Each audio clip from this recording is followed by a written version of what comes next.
Hello, everyone out in YouTube land. This is your host, Lizzabitty.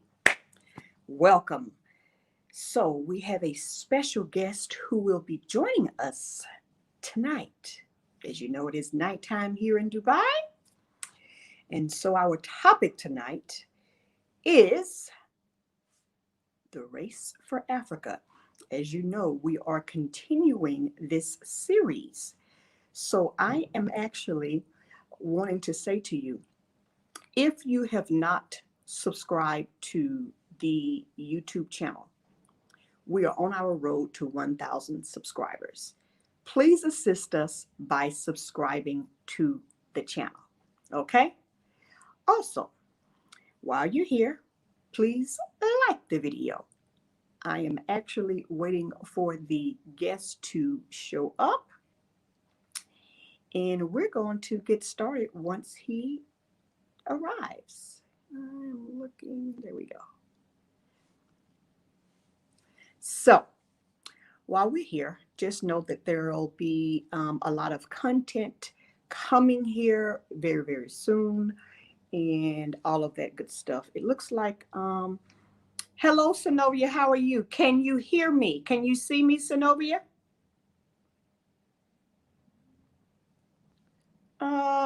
I sent you I put it in your email. Hold on.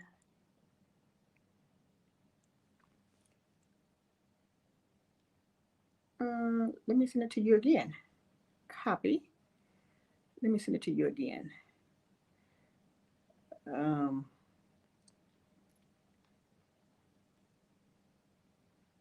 Hold. Wait a minute. Paste.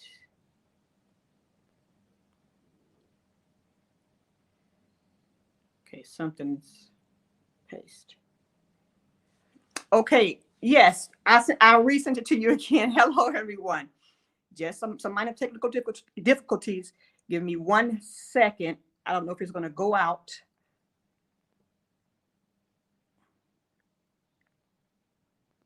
Okay, I had to do something with this net. Something's happening. They have been working on the Wi-Fi in my building, and it has just it's just not been the best as to how I want. Okay. Our guest is here.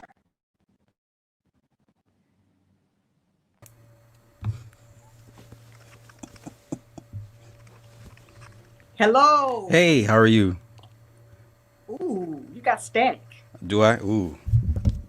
Um, is that better? No. Wait, let me try this. Hold Can you on. go out, slide, and come back in?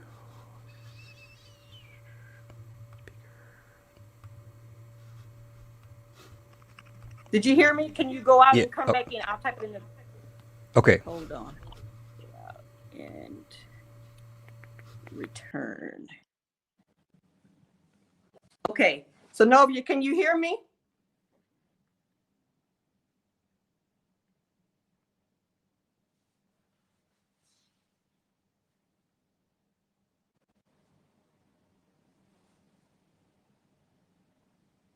Okay. Thank you, Synovia. I'm waiting for him to come back in. Yeah, he had some real back static in the line. You know, I don't know what's going on. It's technology. Things happen. Um, so he and I have been trying to schedule this for quite some time. And so now it actually finally works for us. It actually finally works for us. I'm looking for something here. I'm waiting for him to come back in. So I hope that you all are having a good start of your week. Okay, he's here. So let's see. Hello? Can you hear me, Sly? Yeah, is that better for you? Still static? Ooh. Can you all hear him? Are you able to hear him? To me, it sounds a bit staticky, but I don't. Okay, they're saying that the image is frozen, but they can hear you. It may be my end, but if I end it, I'll have to send you a different link. Can you talk for a minute, Sly? Okay. Okay, no, that sounds better. All right. Okay, let's get into it. Okay, so welcome everyone. This is Super Sly. I am actually one of his longtime followers. I invited him onto the conversation today because he always gives a great perspective to things. He is not in what you consider the norm. I love that about him.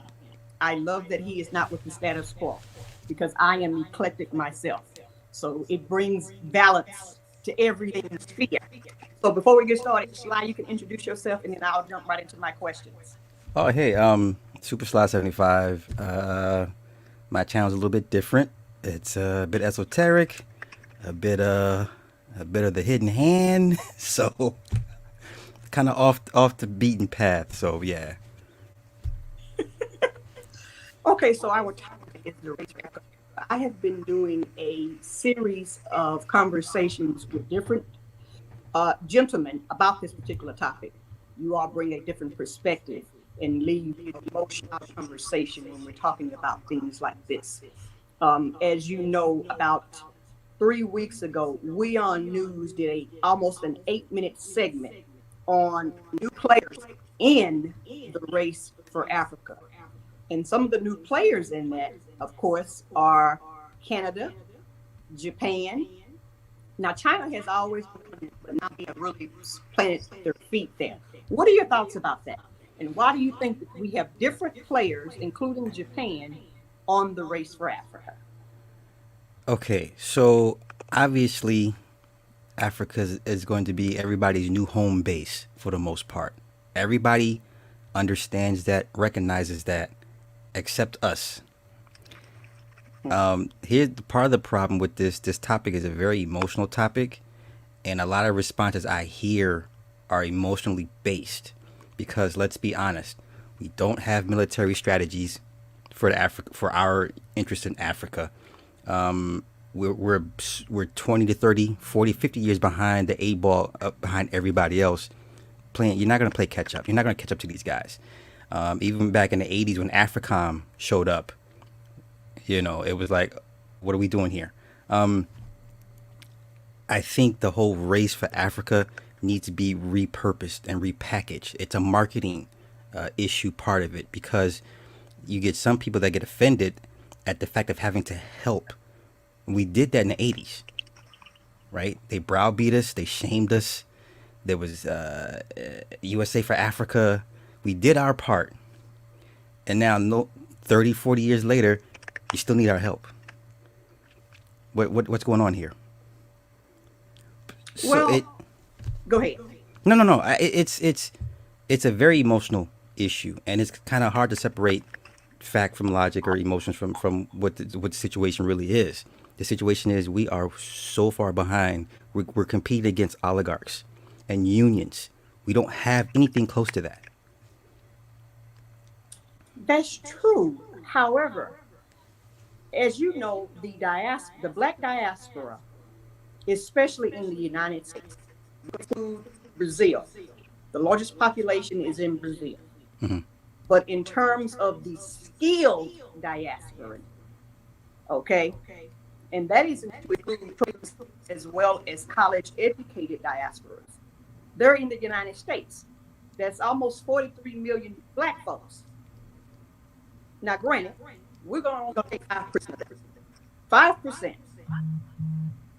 The 5% number of 43 million, that sum of people could actually start an impact on the country. You don't agree? I agree that if you could manage those numbers and actually get the people to come to one accord, everybody has their own agenda. You ask 10 of us here their thoughts on Africa, you're going to get at least 8 or 9 different answers and 8 or 9 different responses about Africa. You have staunch, to hell with them, let them hold their own nuts. You got that wave. It's growing. That sentiment is spreading. And then you get those that it's almost like you're shamed or browbeaten. It's like, well, how dare you not want to help Africa? What's wrong with you? You know, and not everybody believes in the out of Africa theory. So this is where it becomes difficult to separate the emotion from what's best for our people. So, especially when you say the first one that you said, HYOON, because there are issues in the diaspora. I get that. My experience personally has not been with continental Africans that are actually on the continent. It is with the ones that leave and put themselves in the United Kingdom. That's been my issue with the ones in the United Kingdom, because they don't understand the plight of Blacks in America. The story of Blacks in the United Kingdom in Europe is vastly different from Blacks in America. Right. So yes, you do have that emotionalism going on for a multitude of reasons. But at the same time, you have all of these countries. This looks like the Berlin Convention all over again, with new players. And so I say that you're going to see more countries basically eating it up. Mm-hmm. Now, yes, you have the different rulers, and some that are not going up and up. But there are some who are for the people. I just think that we as a collective could do better. But I do understand what you're saying. There's a lot of particular subsets in there that may cause it not to work. Well, my question would be to you and to anyone that with this argument, where are the, I don't know, black hedge funds, black investment firms to say, hey, look, it's an investment. You don't have to want to move there. You don't have to even like the continent. But here's a package we're presenting to you guys. This is what we're asking for. Here's a rate of return, and treat it like a stock market. Mm-hmm. So go ahead. No, I would just want to know, like, where is, me personally, present a package to me, I'll put money in and I'll leave it at that. That's how I would approach it. Okay. Okay. Well, actually, a lot of other people approach it that way. There are a lot of investment groups that are actually happening now. I'm a part of several, and they each have their own goal. Some hemp farming, some just basically exchanging of goods from different countries on the continent. Mm-hmm. One of the biggest things I see lacking is mining. As you know, to mine, that is very lucrative. It's also very costly when you think about equipment. Mm-hmm. And so people are not really talking about that, even though the resources are actually being pilfered from the different countries. So totally understand what you're saying. But something of that magnitude in terms of mining, it's going to take a lot of money to get people to come in, because the Chinese are coming in there and their government is backing them. We don't have government backing. We just don't. So let me ask you this. Are the majority of the mining companies there, are they privately owned or publicly owned? Privately owned. And they have agreements with the different governments. Yeah, that's dicey. Yes. As well as the ports. But we don't own our ports stateside, Sly. We don't own the ports in America. Right, even the tolls out here are all foreign-owned entities. There you go. It's like, what do you do? It's like, what do you do? So I'm just, yes. Well, let me ask you this. Are we trying to make a dent in this, or are we just trying to get enough to say, okay, we're okay? Are we trying to compete? Like, I'm always confused. Like, go ahead. I'm just. I guess I never get a clear answer from people sometimes. I'm like, okay, are you trying to compete against them? I don't necessarily think it's a competition thing. What I believe it is, with the different investment groups that I'm in, even one gentleman, I know he's actually stateside. He is Ghanaian. He wants to get into mining. Now everything's done behind the scenes, but he recognizes you're gonna have to come in here with good God millions of dollars thing. But the contention is to get the Chinese out because they're not going to do for the people. So it's not necessarily to be a competitor. It's to so they don't see people like you and I running a company like that. Mm-hmm. So here's the thing. Most of the people who know, they know that the largest employer in, for example, Sly in Ghana is a white gentleman. Okay. The people that work for him, they love it there. You know why? Because he treats his employees well. He's fair. He doesn't treat them subhuman, which is unlike a lot of other employers. Mm-hmm. So if you were to, let's say, follow his same, say, business model, and they can identify with, let's say, because you're owner of this particular company, you may likely garner support from the continental Africans that are in Ghana. Mm-hmm. But he basically has done style in his industry there because these people do not quit because he treats them decent. So I'm saying in terms of mining, there's some not necessarily competition, but to say, hey, we're black owned, we're trying to give back to the community. Unlike the Chinese don't give back to the community. All they do. Right. So there you have it. So now, would the mining companies have to be based over there, or could let's say a black-owned a mining company from here, grease the right amount of palms to get access to some of the resources to mine over there, or is that even a legitimate option? It's possible. It's possible. But they would have to get into with the right, because it's all about who you know. Like Slack could have 4 PhDs and 2 in quantum equations and quantum physics, and if you don't know anybody, they still wouldn't. Doesn't matter. Yeah. It doesn't matter. So yeah. Right. Huh. Okay. So then your next issue would be the politics, and I don't know. Maybe I've watched too many movies, but I think some of the African politics are 10 times worse than, let's say, Chicago politics or New York politics. I could be making it bigger than what it is, but how do we navigate that hurdle? Well, that's a good question. I like this exchange that we're having here. So, being a person that has been on 20 countries on the continent, the politics can be egregious. I'm going to give you that. At the same time, let's look at the root cause as to why they're egregious. We're going to talk about the Francophone countries. Okay? Mm-hmm.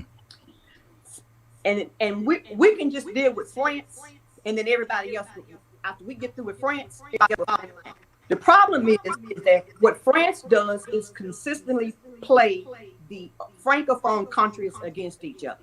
Mm-hmm. They do all kinds of mess back here and start all kinds of tribal wars. And it hurts the economies as well as the people in those Francophone countries. So a prime example of that is Cameroon. When you think about the Francophone countries, a lot of them are rich in natural resources that you and I use on a daily basis. But because the French plays games, put something into place to make them conform to what they want, even though they claim that they've left, you haven't left. You're still here. Right. And you're putting people that are But there again, those people, they're easily bought and stuff. You know, one of the contentions that really bothers me with people, especially now that people are trying to really move in droves to repatriate onto the continent, is the consistent comparisons of corruption. First of all, root cause of corruption started from the 2520s. That's where it started from. Okay. That didn't start between you and I. Yes, there's always been conflict as long as you've had two men. But the egregiousness and disdain that we have for each other, we learned that from the best. I mean, the Boston Tea Party and how they wanted to get away from England. I mean, they started looting and stuff. So we learned from them. Right. But yet, yes. And excuse me, but they will come back and say, you stop there. Well, I learned it from you. This is what you taught me. So I find that people who are coming over want to use corruption as a reason why they go back to the country with the full corruption at its tilt since the inception. But you ain't got no problem with that. But you want to talk about the corruption over here. Not understanding most of the leaders are puppets for the West. Recently, the former president of Ghana passed away a few days ago. What's interesting about this slide is how he took his place in office. My first time being on the continent, everyone praised this man for being so great and for his people. Now, the West didn't bother him, but towards the end of his presidency, he started being more open because before he wasn't. He was more Pan-African, if you will. Okay. So now, going back to the race, France does a lot of corrupt stuff on the continent in the Francophone countries. So if you were able to get these leaders to neutralize and not take orders from them, all of the other countries would fall in because they could see, even though it's a few, only a few, but they would fall in. France is a demon. She is a demon unparalleled. So I say, all the resources in those Francophone countries, she needs them, or she can't survive. Think about the bulk of France's money comes out of Alkebulan. See, people don't realize that of the continent. When I first got onto the continent in 1999, if I wanted to call back to the United States to speak, I don't care where you were, you couldn't be in South Africa. All international calls had to be routed through France. Do you know what kind of money you're talking about? Wow. So the stoppage of that is only recent, but they have been making that kind of money just off telex. Mm-hmm. So, I'm just giving you some scenarios just with that. You know, when you talk about the political regimes and can you make an impact? I think if you would just start with France, the others would begin to say, okay, this is doable. But a lot of them are so used to I have to say it, that they will just kind of sit by the wayside because nothing's happening. Mm-hmm. France has never truly atoned for what she's done. Of course, right. So people are still, what's the word? People are still just in that kind of a rat race with them. But if you were to break her up, even if the Congo, we would sell no Western power cobalt. France would fall immediately. Okay. Amongst other things without that. Yeah. Microwaves. Yeah. Even in the smallest particle, it would cause catastrophic destruction across the board. But it would take something like that, I think, to enact heavy change. Okay. With all that being said, Okay. what time frame are we realistically looking at, and what I'll say, like, 'cause I hear numbers 2030, 2040, 2050. So what are the goals for these every decade increments, for people investing in the continent? Realistically, what can we really expect to see during, by say 2050, 2060? Because over here they keep saying, well, black folk are not going to be worth anything by 2050, 2060. Okay, so it, it, uh, um we lack patience when it comes to investing. We want Mm-hmm. the quick money up front. We don't see the long Mm-hmm. term. I think a lot of people's problem is because they don't really understand you invest for the future, the long term. They Right. So what can we really realistically expect, say by 2050, by 2060? Well, I won't be here then. That's the first thing, Sly. I'm okay with that. I won't be here. But what I can't, sure, there may be some steps of progress. I get where you're going. I get where you're going. And the first thing you said is like incremental, like decade, decades of change. Mm-hmm. I get where you're going. But now more than ever, you have people with more wealth than ever that are saying, "Hey, I'm getting from over here." Because truth be told, Babylon is not going to recover like she was. That's just a fact. Agreed. You can see Yeah. it with basic mathematics. You people like us don't.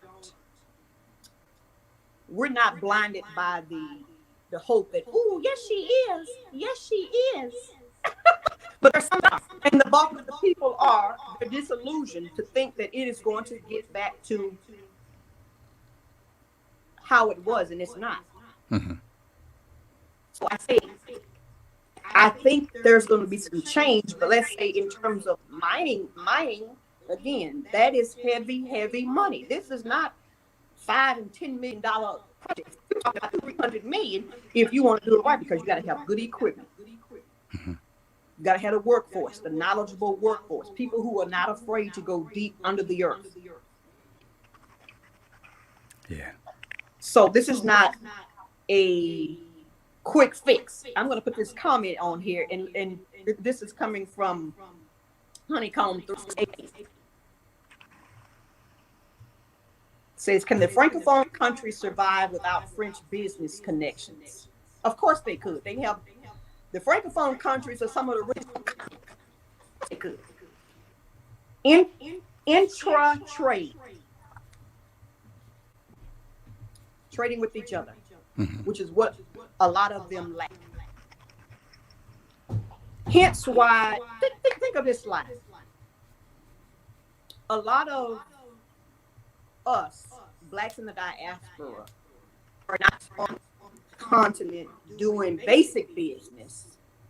And what I mean by basic business, I mean businesses that are not equipment intensive. A lot of, you're not in the same age group, and think about all these movies and things and how they had Tarzan going through the jungle and all this ridiculous, and making us think that people were subhuman and all this stuff. And so a lot of us are still disillusioned, and they will say, well, I don't want to go swinging through vines. And I'm saying to myself, what? You barely left your county. What are you talking about? I'm just Well, okay. Let me ask you this. okay. Okay, it's if just say if we're complete shut out of the mining part of it, logistics. And the only reason I say logistics because I work in logistics.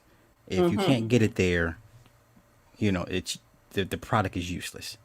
Is that another avenue that we could use to kind of usurp a little bit of power? Because if you're able to get a product from one place to another in a very cheap and expeditious manner, then you become somewhat of a major player to a certain extent.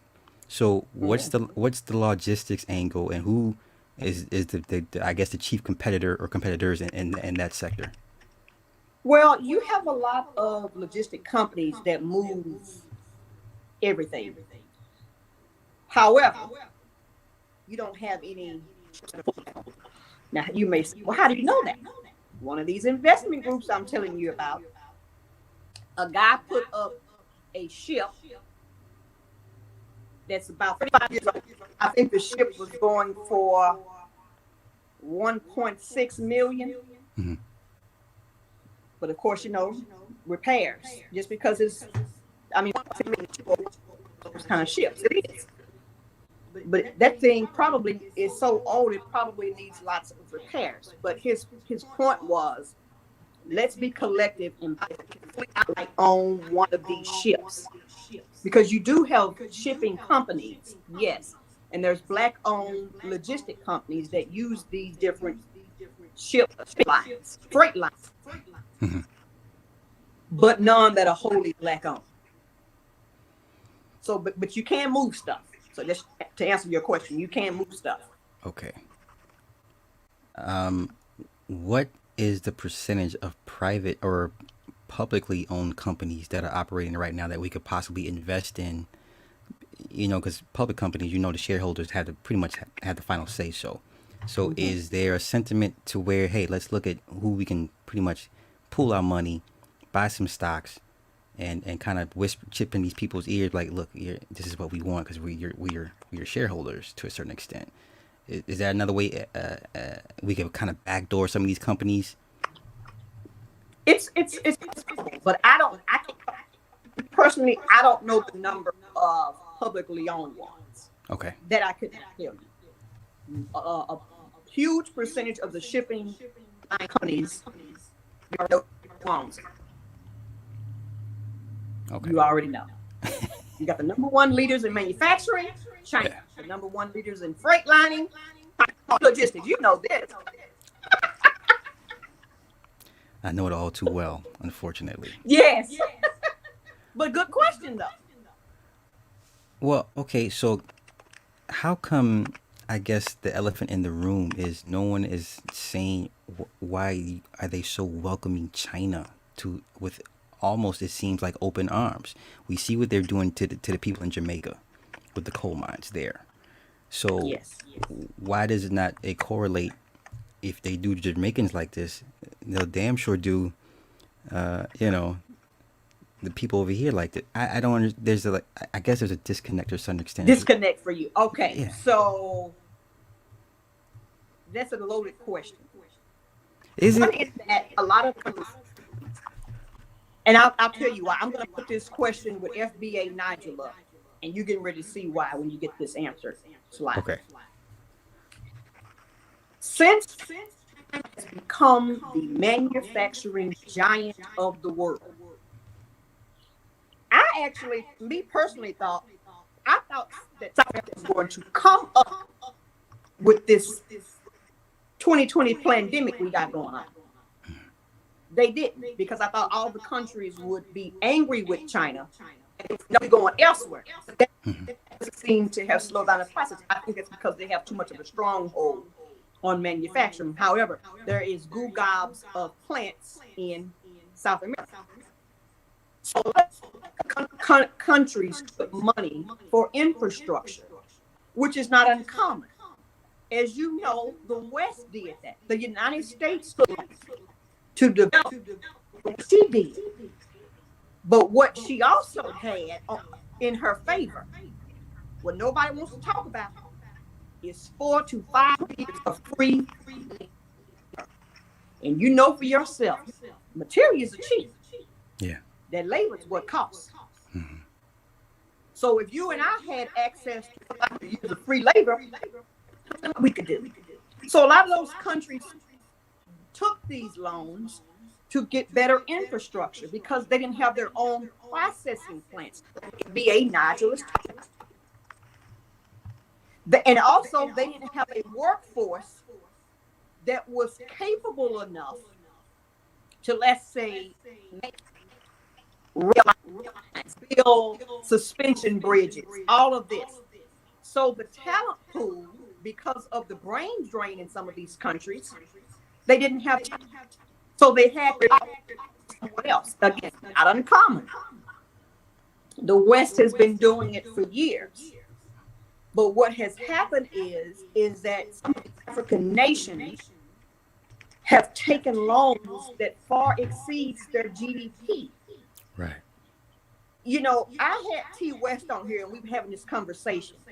I was saying to him, like how I don't have a problem with you taking a loan, but to allow China to for the life to have control over your ports is egregious.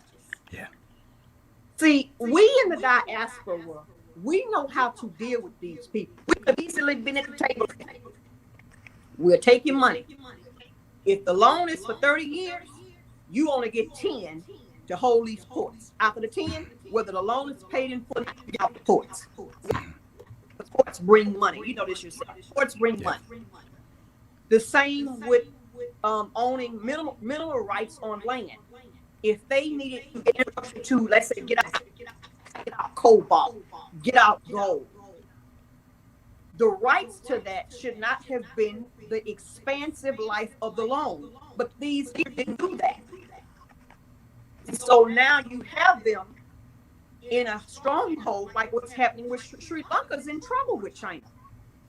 China pretty much owns Sri Lanka because they didn't make business decisions. So now we go back here to Nigel's question. Does anyone know the reason as to why Africa lacks refineries and manufacturing plants? Because they did infrastructure. Think of this, Nigel. There is a reason why there was only one small refinery, and I want to say that was Sierra Leone, refined oil for all of the ECOWAS countries. It's very small. Besides, she has built her own refinery because those folks, 2520s, made a deal back here so that they could keep promulgating them. But you do have Dango in Nigeria. He is Nigeria's richest man. He is using his own billions to build their own refinery. Play out here. Yes. He is not successful because he is going to wipe out the West money supply for refining oil.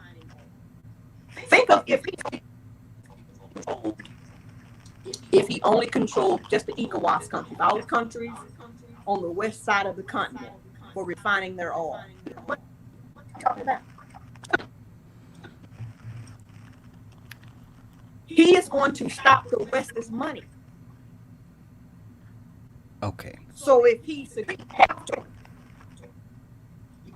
game is played. You talk about this all the time. You talk about it all the time, Sly. Let me be a contrarian for for 5 minutes. Why would you ask me to invest in, let's say a particular country that would take a loan from China with those type of conditions? I don't have an MBA in business, but I know a bad deal when I see one. Why would convince me? Why should I? Why would I want to invest in your leadership that purposely basically put everybody in involuntary servitude? And I'm being nice when I say that. And it's just not one country that's doing this. So help me understand the mindset. Is they need the money that bad? Or is this something the hidden hand has because like you said, mineral rights and the length of the loan and then the port. I mean, we see what goes on with the ports here in the States. So help me understand that, or try to convince the average person that knows this and be like, well, why would I invest in that? I have nothing to gain from that. So people have to, for me, this is a personal journey for me. Okay. So I would say way that you open up your heart to other things, you'd have to open up your heart to this. It's for me. It's not. I work construction, so my antennas seeing stuff. All I'm immediately is in which part of what money. Money. But for me, it's not about that per se. Not sure. I want to go things work together as a collective. My thing is collectivism and reciprocal relationships with the continental Africans. Someone would want to come beyond the dollar or beyond the euro, beyond the pound. Is it because you want to work together your ancestral line? Or is it that you want to pilferage like 25-20? So people in that regard, Sly, will have to look beyond themselves. It's gonna have to be in here, and it's gonna have to be in here. Because if you solely say it's capitalism, then it's there for the taking. But then you'll be doing the same thing others have done. And so if people are wanting to make investments, yes, there's investments to be had. Mm-hmm. There's no rich man in the world farming. That's the first thing. Mm-hmm. Everybody that has serious wealth, they have their hand in farming. Africa is the future for farming. Why? Because everything on Earth's soil grows. Everything. Not too many countries and continents can claim that. Right. So I say this to say, again, it has to be here and here. A big way to sell something. I get it, because I see your face. That's not a big way. That's not a big way to sell something. But it has to be done. It really, really does. If you are a capitalist, it's for the choosing. If you want to be the next Dango is the only 100% cement company in the world. Mm-hmm. It could be two. So again, if that is your angle, it's for the choosing. How many black men you know? I mean, he's the only one I know that owns outright 100% of a cement company. He manufactures this. A lot of the ECOWAS countries use his cement to build, construct. So again, it's gonna have to come. I get the head and the heart part. Heart tells me what I don't want to see is Chinese. I don't want to see African cities in China in Chinese letters. I don't want to see that. The heart tells me I don't want to see that. I don't want to see African kids learn martial arts with a Chinese instructor. I don't want to see that. Heart tells me I don't want to see that. Okay.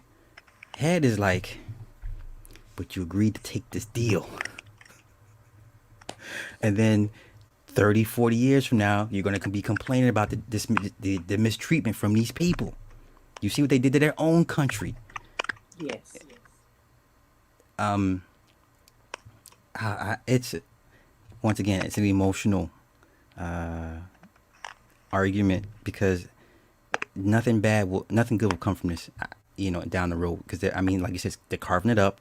They're not going to do right by the land, by the people. And it's like, man, what could we honestly do to stop that or prevent that? And it's just, I don't know. I don't have any answers. If you got a package, I'll invest. That's all. That's all I can say. Well, but you got me to thinking.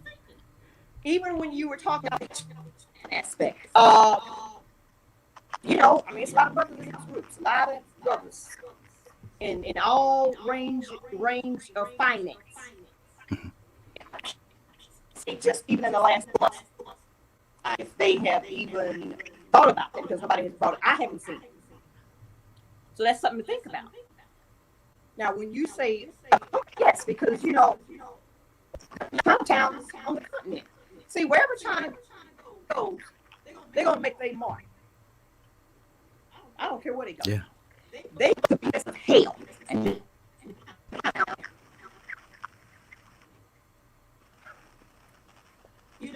so again, I just have to be 50. So, do you want to be the change you want to see? Because that's pretty much it for me. I agree. I'm not idiot. I'm transparent. But under the chagrin of everything that goes on, I've never felt like an exile on the continent.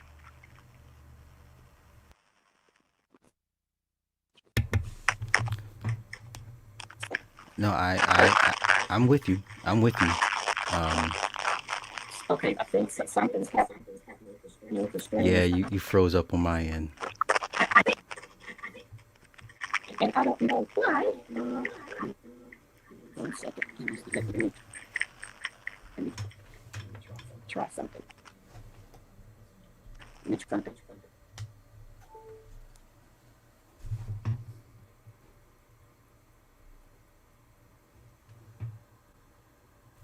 She'll be back.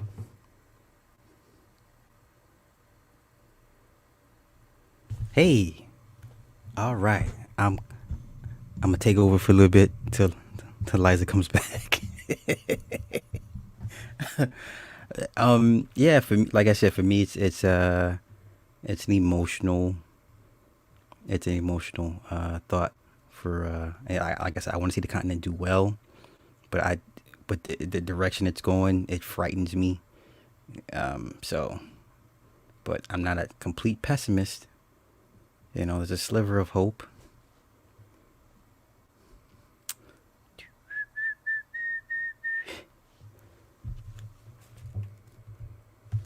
See, I'm a tease Liza because she need to get with the Comcast Xfinity high speed internet.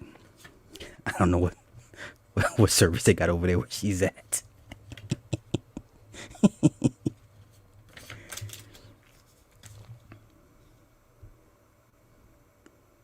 Let's see. I don't know what's going on. Anywho, I am sorry about the technical difficulties, everyone. You're so good. Please You're excuse good. me today. But I saw you on my other screen. I want to look at you.